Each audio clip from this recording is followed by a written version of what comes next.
السلام علیکم ورحمۃ اللہ وبرکاتہ۔ بسم اللہ الرحمن الرحیم۔ شروع اللہ کے نام سے جو بڑا مہربان نہایت ہی رحم کرنے والا ہے۔ محترم بزرگوں، دوستوں، آج میری ویڈیو کا ٹاپک ہے حضرت ذوالقرنین کے واقعات کے کچھ سات پر اسرار سفر، جن کو ہم آپ لوگوں تک بیان کریں گے۔ کیا آپ نے کبھی کاف پہاڑ کے بارے میں سنا ہے؟ ایک ایسا پہاڑ جہاں ہمیشہ اندھیرا رہتا ہے، جہاں چاند، سورج اور ستاروں کی روشنی پہنچ نہیں پاتی۔ ایک ایسا پہاڑ جو تمام دنیا کے گرد موجود ہے، اور یہ دنیا اس کے اندر ایسے سماتی ہے جیسے انگلی میں ایک انگوٹھی۔ کچھ کا خیال ہے کہ پہاڑ جنات کی دنیا میں داخل ہونے کا دروازہ ہے، جبکہ کچھ لوگوں کا ماننا ہے کہ پہاڑ سمندر کی گہرائیوں کے نیچے کہیں ہے۔ اس پہاڑ کے بارے میں کئی عجیب و غریب مفوق الفطرت کہانیاں عام ہیں۔ تو کیا یہ کاف کا پہاڑ ہے؟ اس کے بارے میں اتنا کچھ مشہور ہونے کے باوجود آج تک اسے کوئی معلوم کیوں نہیں کر پایا کہ آخر یہ کہاں ہے، اور کیا واقعی وہاں کوئی مفوق الفطرت مخلوق موجود ہے؟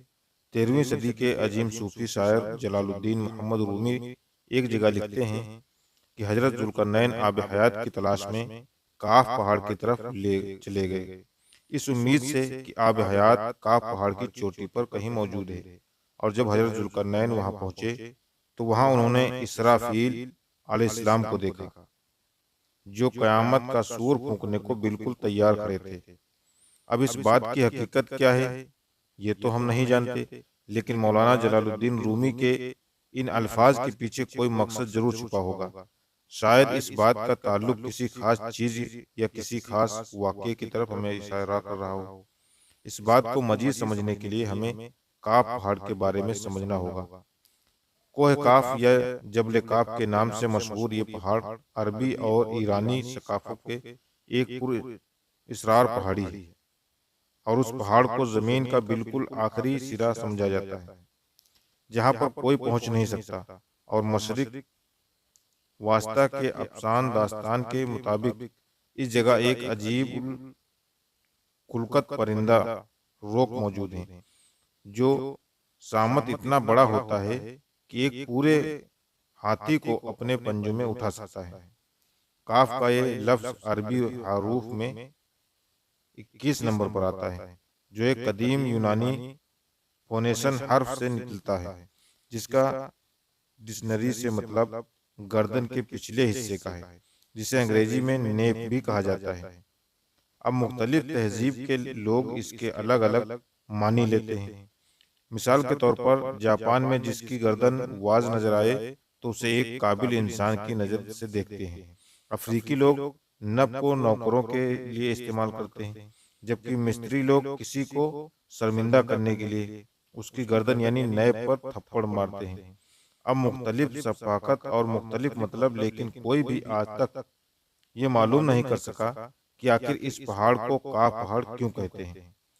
لوگوں کا یہ ماننا ہے کہ لفظ کاف کسی چیز کے سینٹر کو ظاہر کرتا ہے، اور لفظ اتنا مقدس ہے کہ قرآن کی ایک پورے سورہ کا نام سورہ کاف ہے۔ اس سورہ میں اللہ تعالیٰ کی وحدانیت اور موت اور زندگی کا نظریہ پیش کیا گیا ہے۔ چین کے لوگوں کا ماننا ہے کہ دنیا میں موجود تمام پہاڑ ایک بڑے پہاڑ کے ساتھ ہیں، اور وہ بڑا پہاڑ یہی کاف پہاڑ ہے۔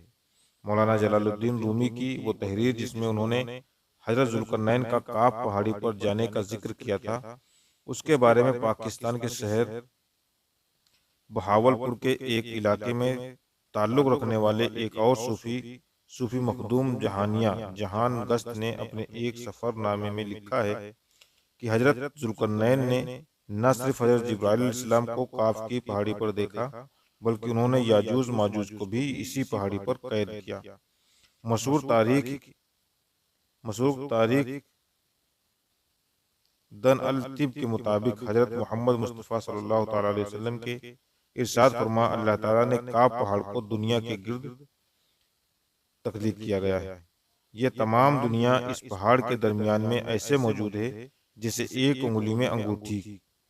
کوئی بھی یہاں پہنچ نہیں سکتا، کیونکہ وہاں پہنچنے تک 4 مہینے اندھیرے سے گزرنا پڑے گا۔ یہ وہ پہاڑ ہے جہاں کوئی سورج، کوئی چاند اور کوئی ستارے نہیں، اور یہ پہاڑ انتہا شوخ بھی نارنگی کا ہے۔ آسمان جو ہمیں نیلا نظر آتا ہے یہ دراصل اسی پہاڑی کے عکس کا رنگ ہے۔ اگر یہ پہاڑ نہ ہوتا تو آسمان کا رنگ بھی نیلا نہ ہوتا۔ رابرٹ نیلنگ کی مشہور کتاب ایک باب میں وہ اتھری کے بیان کرتا ایک واقعہ کا ذکر کرتا ہے جس میں حضرت محمد مصطفیٰ صلی اللہ تعالیٰ علیہ وسلم اور حضرت علی رضی اللہ تعالیٰ عنہ کے درمیان ایک دلچسپ گفتگو کا احوال ذکر ہے۔ اس گفتگو میں حضرت محمد مصطفیٰ صلی اللہ تعالیٰ علیہ وسلم نے دو اور سرار شہر اور دونوں شہروں کے کاف پہاڑ کے تعلق کے بارے میں بیان فرمایا کہ ایک شہر جابل کا ہے جو مشرق میں اور دوسرا شہر جابل سا ہے جو مغرب میں، اور یہ دونوں شہر زمور سے بنے ہوئے۔ حضرت علی رضی اللہ تعالیٰ عنہ نے سوال کیا کہ یا رسول اللہ صلی اللہ تعالیٰ علیہ وسلم کیا یہ دونوں شہر ہماری ہی دنیا میں موجود ہیں؟ تو آپ صلی اللہ تعالیٰ علیہ وسلم نے فرمایا کہ یہ دونوں شہر مکمل تاریخ میں ہیں اور یہ کاف پہاڑ سے ملائے۔ آپ صلی اللہ تعالیٰ علیہ وسلم نے فرمایا کہ ہر شہر کی نگرانی کے لیے قلعہ موجود ہے، اس قلعے میں 1000 آدمی وہاں کی نگرانی کرتے ہیں۔ آپ صلی اللہ تعالیٰ علیہ وسلم نے فرمایا کہ ان دونوں شہروں میں موجود لوگ نہ حضرت آدم علیہ السلام کو جانتے ہیں نہ ابلیس کو، یہاں تک کہ لوگ چاند اور سورج کے بارے میں نہیں جانتے کہ اللہ نے چاند اور سورج بھی تخلیق کیے ہیں۔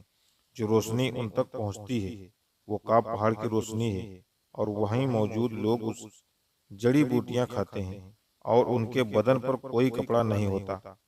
حضرت علی رضی اللہ تعالیٰ عنہ نے پوچھا کہ یا رسول اللہ صلی اللہ تعالیٰ علیہ وسلم تو کیا وہ لوگ فرشتے ہیں؟ تو آپ صلی اللہ تعالیٰ علیہ وسلم نے فرمایا کہ نہیں، وہ فرشتے نہیں، لیکن اللہ تعالیٰ ان سے ان کی فرما برداری بالکل فرشتوں کی طرح ہی کی ہے۔ ترکی سے تعلق رکھنے والے ایک صوفی مولانا ناظم القبرور اس کے مطابق ہماری دنیا کے ارد گرد بہت ساری ایسی دنیایں ہیں جو ہم سے پوشیدہ ہیں۔ جب حضرت امام مہدی علیہ السلام تشریف لائیں گے تو اکیلے نہیں ہوں گے بلکہ اللہ ان کی مدد کے لیے کاف پہاڑ سے ایسی مخلوق کو بھیجیں گے جو اس دنیا والوں کے لیے بالکل نہیں ہوگی۔ اسلام میں روایت کے مطابق معراج کی رات جب حضرت محمد مصطفیٰ صلی اللہ تعالیٰ علیہ وسلم آسمانوں کے سفر پر تشریف لے گئے تو ایک جگہ حضرت جبرائیل علیہ السلام آپ کو ایسے مقام پر لے گئے جہاں ایک ذہین مخلوق رہتی تھی۔ وہاں 2 شہروں میں رہنے والی مخلوق تھی جنہیں آپ صلی اللہ تعالیٰ علیہ وسلم نے اسلام کی دعوت دی اور جنہوں نے آپ صلی اللہ تعالیٰ علیہ وسلم کی دعوت کو قبول کیا اور اسلام لے آئے۔ پھر آپ صلی اللہ تعالیٰ علیہ وسلم نے ان کے درمیان ایک خلیفہ مقرر کیا اور ان کو اسلامی تعلیمات اور آپ صلی اللہ تعالیٰ علیہ وسلم کو ایک اور قوم کی طرف لے گئے جو تاری اور تاک کے نام سے جانے جاتے تھے۔ آپ صلی اللہ تعالیٰ علیہ وسلم نے انہیں اسلام کی دعوت دی لیکن انہوں نے آپ صلی اللہ تعالیٰ علیہ وسلم کی دعوت کو قبول نہیں کیا۔ وہاں سے آپ صلی اللہ تعالیٰ علیہ وسلم حضرت جبرائیل علیہ السلام کے ساتھ یاجوج ماجوج کی طرف گئے اور آپ صلی اللہ تعالیٰ علیہ وسلم نے انہیں بھی اسلام کی دعوت دی، لیکن یاجوج ماجوج تارس اور تاک سے بھی انہوں نے بھی آپ صلی اللہ تعالیٰ علیہ وسلم کی دعوت کو قبول نہیں کیا اور آپ صلی اللہ تعالیٰ علیہ وسلم کو ماننے سے انکار کر دیا۔ اس تمام واقعہ کا تفصیل ذکر الطب کی کتاب تاریخ الطب میں موجود ہے، جن میں جبل کا اور جابل کا 2 شہروں کے بارے میں ایک طویل حدیث کا ذکر کیا گیا ہے، جس میں آپ صلی اللہ تعالیٰ علیہ وسلم نے کچھ یہودی عالم کو جواب میں ان دونوں شہر کی مکمل تفصیل بیان فرمائی۔ اس وقت حضرت علی رضی اللہ تعالیٰ عنہ آپ صلی اللہ تعالیٰ علیہ وسلم کے پاس موجود تھے۔ آپ رضی اللہ تعالیٰ عنہ نے ان سے سوال کیا کہ یا رسول اللہ صلی اللہ تعالیٰ علیہ وسلم کیا وہ دونوں شہر ہماری دنیا میں ہی موجود ہیں؟ تو آپ صلی اللہ تعالیٰ علیہ وسلم نے فرمایا کہ وہ دونوں شہر کاف پہاڑ کے نزدیک مکمل تاریکی میں ہر شہر کا اپنا قلعہ ہے جس میں ہر وقت 1000 لوگ ان شہروں کی حفاظت پر مامور رہتے ہیں، اور وہ اس لیے کیونکہ وہ دونوں شہر جمر سے بنے ہوئے ہیں۔ ان دونوں شہر کے سب سے بڑے دشمن تاریخ اور تاک 2 سرکش قوم جو ان دونوں شہروں میں موجود قیمتی خزانے کو حاصل کرنا چاہتی ہیں، ان کے حملے سے ڈر کے ان دونوں شہروں میں موجود لوگ ہر وقت حفاظت پر ہوتے ہیں تاکہ اپنے شہروں کو ان سرکس قوموں سے حملہ کرنے سے بچا سکیں۔ ان شہروں میں بسنے والے لوگ نہ حضرت آدم علیہ السلام سے واقف ہیں اور نہ ہی ابلیس سے۔ ان کے درمیان کوئی عورت نہیں، وہ تمام مرد ہیں۔ ان شہروں تک پہنچنا ایک انسان کے لیے بہت مشکل ہے، لیکن حد السلام کی قوم کے 3 لوگ وہاں پہنچ گئے تھے اور وہاں پر رہے، مگر وہاں ان لوگوں پر شدید تشدد کیا گیا اور وہاں سے بھاگنا چاہتے تھے لیکن بھاگ نہیں سکتے تھے۔ جب ان یہودیوں نے آپ صلی اللہ تعالی وسلم کی تمام باتیں سنی تو فوراً بول اٹھے کہ آپ ہی وہ آخری نبی ہیں جن کے بارے میں حضرت موسیٰ علیہ السلام نے ہماری آسمانی کتاب میں ذکر فرمایا تھا کہ جب تم لوگ آخری پیغمبر حضرت محمد مصطفیٰ صلی اللہ تعالی علیہ وسلم سے ملو تو انہیں میرا سلام پیش کرنا۔ عتب کی کتاب تاریخ الببری میں موجود ہے کہ اس واقعے کے بارے میں معلومات اکٹھی کی تو معلوم ہوا کہ واقعہ صرف اہل تشیع میں موجود ہے۔ ایک حدیث میں ملتا ہے کہ جبکہ اہل سنت اس واقعے کے بارے میں کہیں کوئی ذکر نہیں ملتا۔ دوسری بات یہ ہے کہ عتب ایک محض سے زیادہ ایک تاریخ دان تسلیم کیے جاتے ہیں، اس لیے عتب میں موجود حدیث کو انتہائی غور اور فکر سے پڑھنا ضروری ہے، کیونکہ عتب کے حوالے سے ایسی کوئی حدیث سامنے ہے جن کے الفاظ اور روایت میں کئی لحاظ سے کمزوریاں پائی گئیں۔ اس کے علاوہ کاف پہاڑ کا ذکر صحائح ستہ کی کسی کتاب میں موجود نہیں، اس لیے اہل سنت کے مطابق عتب کی جس حدیث میں ان 2 شاعروں کا ذکر کیا گیا ہے ان حدیث کا کوئی مستند ذریعہ معلوم نہیں، لیکن اہل تشیع کی حدیث کی سب سے قدیم کتاب بسائے درجہ میں ایسے 2 شہروں کا ذکر آیا ہے جو اپنے ایک لیڈر کے انتظار میں ہیں۔ دوستوں، بالی ووڈ کی اکثر فلمیں افسان بھی داستان اور مذہبی کتابوں میں موجود قدیم قوم اور پر منب پر بنی ہوئی ہیں، جن کی ایک بڑی مثال میٹرکس نامی فلم ہے، جہاں بھی لوگ ایک تاریخ دنیا میں موجود ہوتے ہیں جو ہماری دنیا سے بالکل مختلف ہوتی ہے، یا پھر وزر آف اوجی نامی فلم جس میں ایک ایسا شہر دکھایا جاتا ہے جو سارا زمر سے بنا ہوا ہے۔ اس طرح حدیث میں یاجوج ماجوج کا ذکر جس طرح ذکر کیا گیا ہے اس طرح کی مخلوق پر ہالی ووڈ کی لاتعداد فلمیں موجود ہیں۔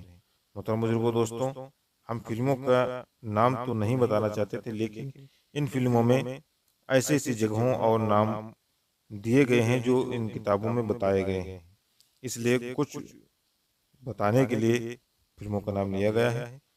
امید کرتے ہیں کہ ویڈیو آپ لوگوں کو پسند آئی ہوگی۔